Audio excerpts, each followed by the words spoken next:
Assalamualaikum warahmatullahi wabarakatuh.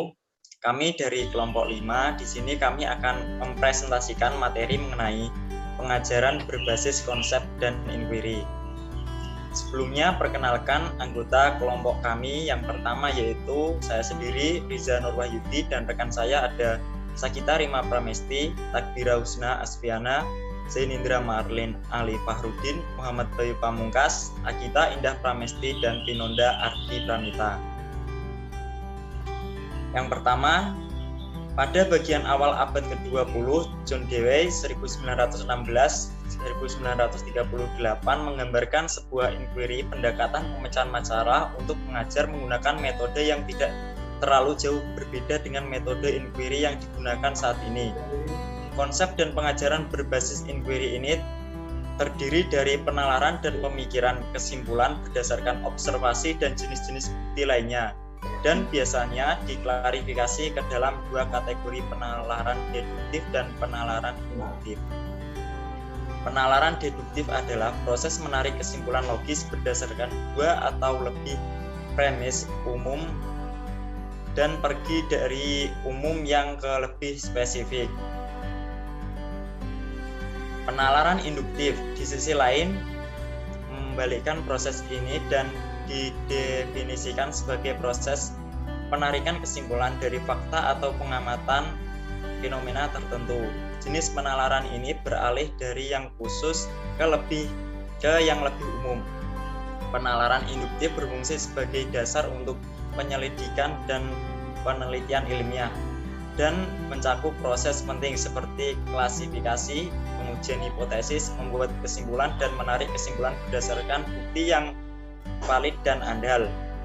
Selanjutnya yaitu, apakah kalian ketahui tentang konsep dan apa kegunaannya? Konsep itu sendiri, dan menurut beberapa orang, banyak yang menyebutnya sebagai sebuah struktur aturan. Dan apa saja sih yang ada di dalam konsep? Yang pertama, atribut-atribut konsep. Yang kedua, atribut konsep sendiri memiliki fungsi untuk membantu mendefinisikan konsep yang ada, sehingga dengan adanya atribut ini dapat membantu seseorang, siswa, atau peserta didik untuk bisa memahami konsep di dalamnya. Kemudian, atribut itu sendiri dapat dibagi menjadi dua, yaitu atribut kritis dan atribut non-kritis. Contoh dari konsep yaitu misalnya konsep tentang burung. Dalam atribut kritisnya dapat dilihat dari ciri bahwa burung itu memiliki bulu dan berdarah panas, sehingga jika tidak memiliki salah satu dari itu tidak bisa dikatakan sebagai burung. Sedangkan atribut non-kritisnya, konsep burung yaitu warna bulu dan burung itu bisa terbang. Dengan demikian, dapat disimpulkan bahwa atribut kritis merupakan ciri-ciri utama atau ciri-ciri yang valid dari suatu konsep yang ada. Sedangkan atribut non-kritis hanya atribut sebagai pendukung saja dan sifatnya bisa berubah-ubah.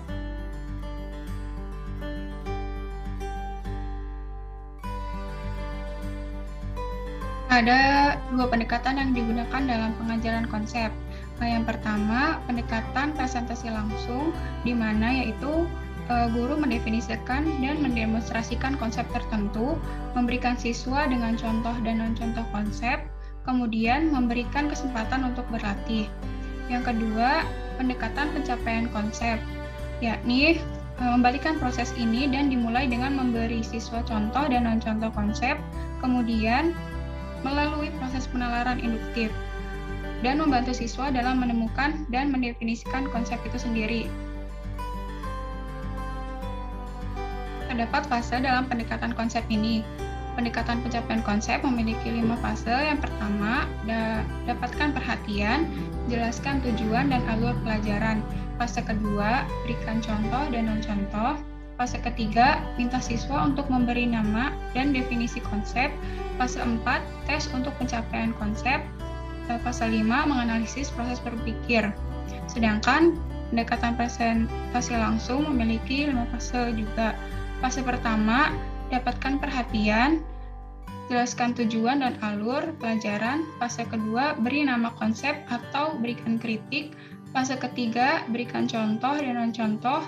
Fase keempat, uji pemahaman konsep dan menyediakan waktu untuk latihan. Fase kelima, menganalisis proses berpikir. Kedua pendekatan ini pada dasarnya sama, namun yang membedakan pada fase 2 dan 3.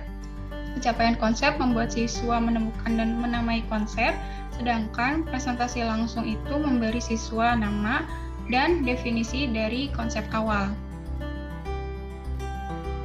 Untuk mengembangkan keterampilan berpikir disposisi, fase pembelajaran konsep ini sangat penting. Itu tidak hanya membantu siswa mengintegrasikan ide-ide baru ke dalam kerangka konseptual mereka yang ada, tetapi juga memperluas kemampuan metakognitif mereka.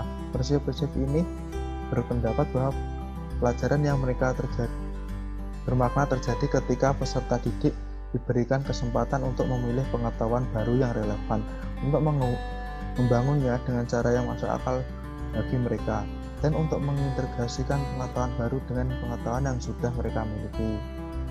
Menurut Mayer, dua temuan penting dan konsisten muncul dari penelitian ini. Kami memparafrasekannya di bawah ini. Beberapa siswa tidak mempelajari aturan, konsep, atau prinsip yang terlibat di bawah metode penemuan murni. Jumlah yang tepat dari bimbingan tampaknya diperlukan.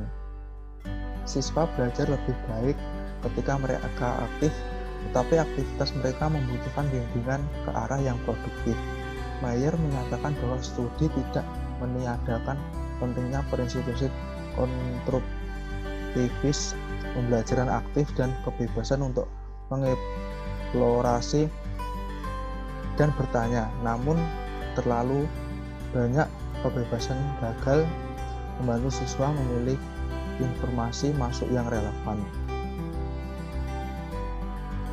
Dan Palinskar pada 1995 memberikan kriteria yang sedikit berbeda untuk memandu pemilihan masalah penyelidikan. Mereka mengatakan itu harus: 1.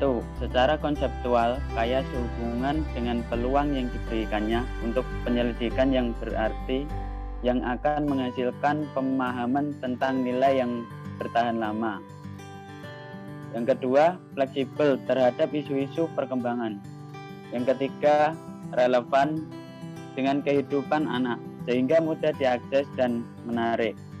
Masalah inquiry, mereka tidak selalu merupakan peristiwa yang tidak sesuai, tetapi cukup membingungkan untuk motivasi.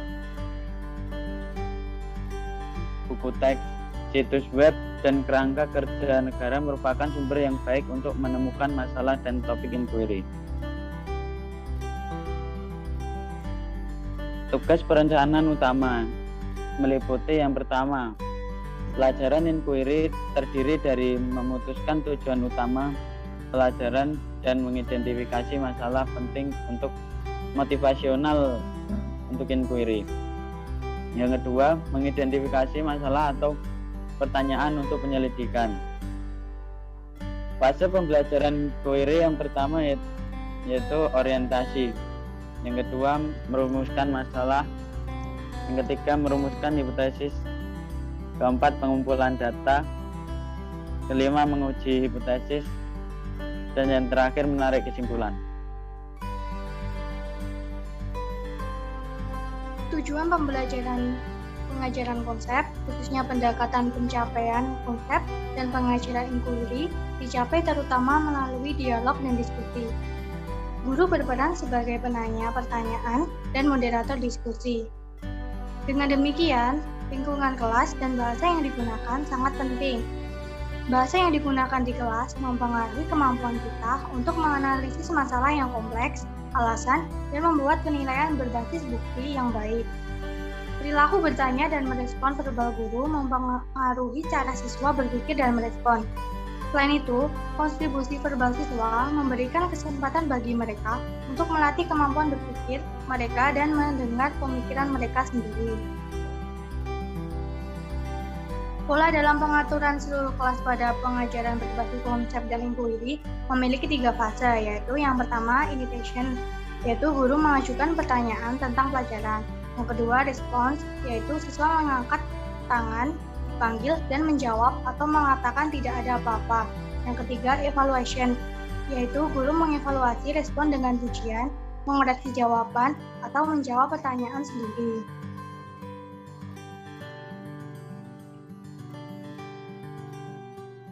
Inquiry dan konsep dalam menciptakan dan mengelola lingkungan belajar.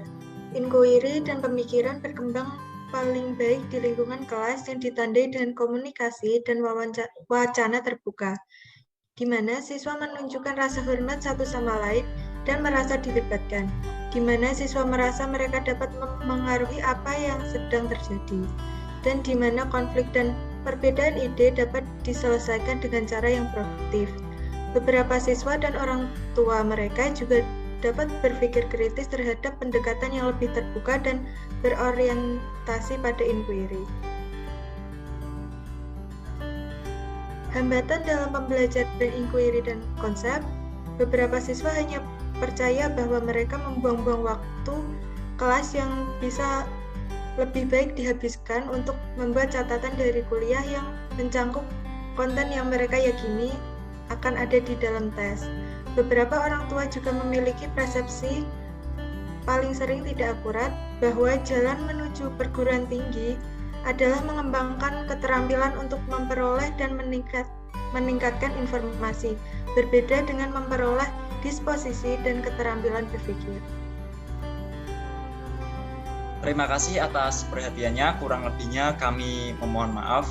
Wassalamualaikum warahmatullahi wabarakatuh. Waalaikumsalam warahmatullahi wabarakatuh.